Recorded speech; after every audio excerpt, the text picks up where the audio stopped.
Polisi hingga kini belum menyampaikan keterangan resmi soal penyebab kematian diplomat muda yang ditemukan pada pekan lalu di kamar indekosnya. Lalu apa saja yang biasanya diperiksa dalam otopsi untuk bisa mengungkap penyebab kematian? Kita tanyakan langsung petang ini bersama dengan Dr. Boge Priyonugroho, dokter forensik dan mediko legal RSUD Tarakan, Jakarta. Selamat petang, Dr. Boge dengan Maidop. Selamat petang, Mbak.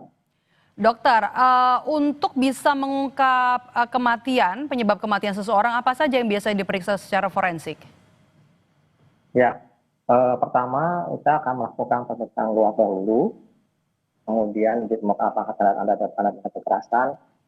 Yang berikutnya kita akan melakukan otopsi atau bedah mayat untuk melihat adanya kelainan dan mengambil beberapa sedikit jaringan yang diperlukan untuk pemeriksaan adakah kasus-kasus seperti keracunan atau kasus tanda-tanda kesulitan bernapas seperti itu. Jadi hasil otopsi nanti akan bisa mengungkapkan bahwa sebab matinya akibat apa. Seperti itu. Oke, tanda-tanda kekerasan kan polisi bilang pada saat menemukan jasad ini terlakban dan tidak ada tanda-tanda kekerasan di tubuh jenazah. Kemudian kalau misalnya kita lihat dari kasus ini mungkin juga dokter mengikuti berapa lama untuk bisa mengungkap kasus kematian seseorang. Apa saja yang kemudian diperiksa setelah tadi tidak ada tanda-tanda kekerasan, organ mana saja mungkin yang harus diperiksa untuk bisa menentukan penyebab kematian?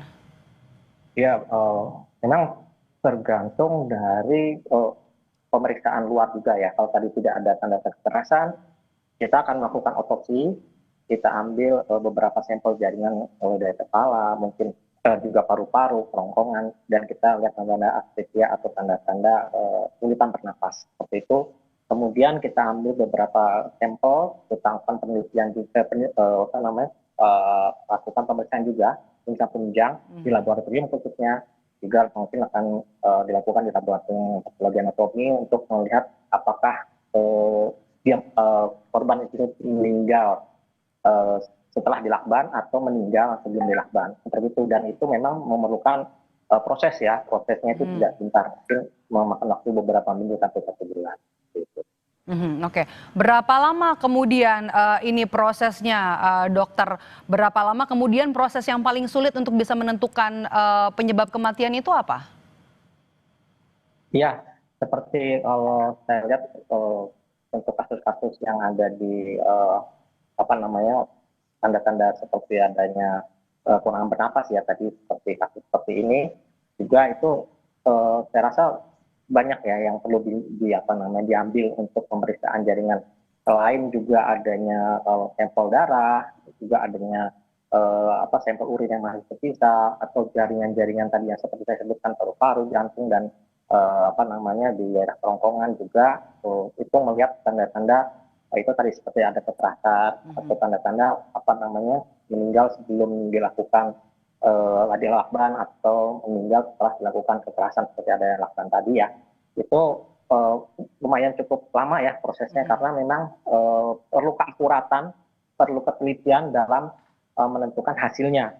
Tidak gampang untuk segera mungkin seperti orang melakukan mungkin tes kehamilan gitu ya, urin langsung berhasil juga, ini karena melalui proses beberapa mekanisme untuk melakukan hasilnya seperti apa. Perlu keakuratan, perlu ketelitian, ada banyak sampel dari organ yang harus diperiksa. Tadi dokter bilang ada sampel urin terakhir juga mungkin, kemudian juga dari bagian kepala. Tapi dari pemeriksaan sampel-sampel ini, mana yang kemudian paling menentukan organ tubuh mana yang kemudian sampelnya paling bisa dilihat untuk menentukan apakah memang jenazah ini korban pembunuhan atau pelaku bunuh diri? Kalau yang terutama kita lihat memang dari saluran pernapasan ya, mungkin dari kerongkongan, paru-parunya sampel kita lihat.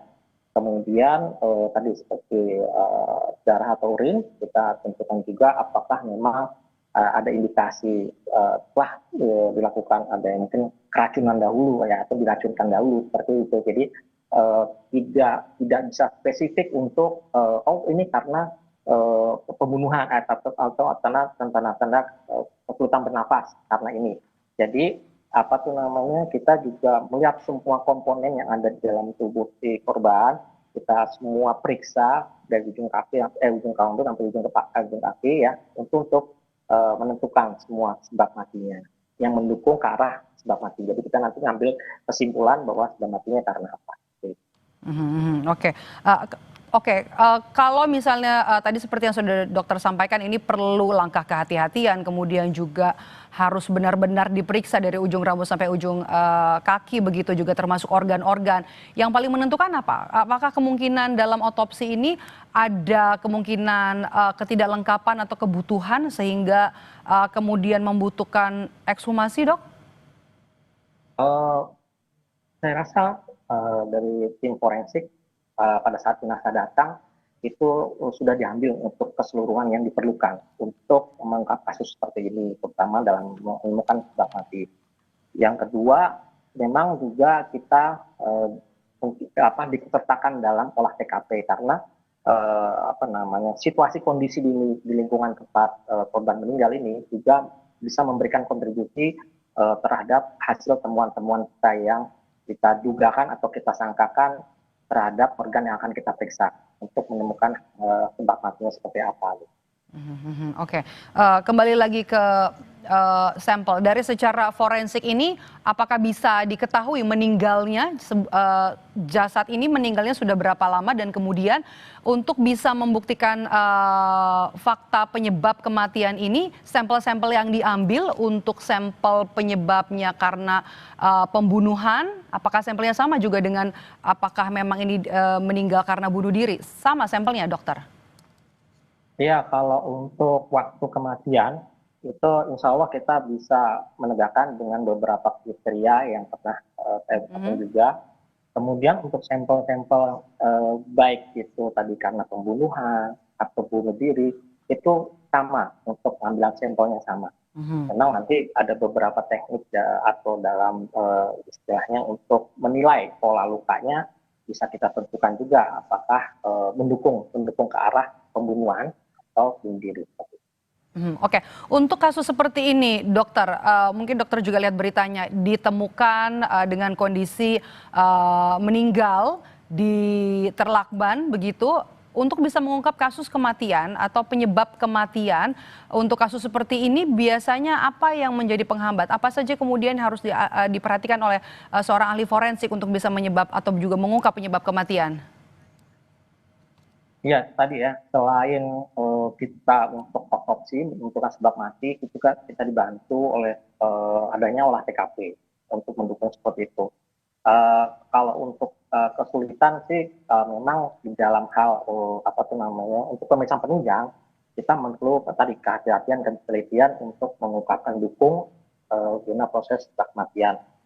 Untuk semuanya memang kita perlu adanya kerjasama tim juga ya dengan beberapa ahli seperti patologi klinik untuk laboratorium atau patologi anatomi, dan mungkin sampel juga tadi toksikologi ya racun. Semua kita lakukan pemeriksaan secara kontinu dan bersinergi semuanya seperti itu. Dokter, kami juga ingin tahu untuk kasus ini penyebab kematian yang juga masih diteliti secara forensik ini, apakah kemudian juga dibahas di lingkungan dokter forensik? Apakah kemudian ini juga menimbulkan kontroversi soal pengungkapan penyebab kematian?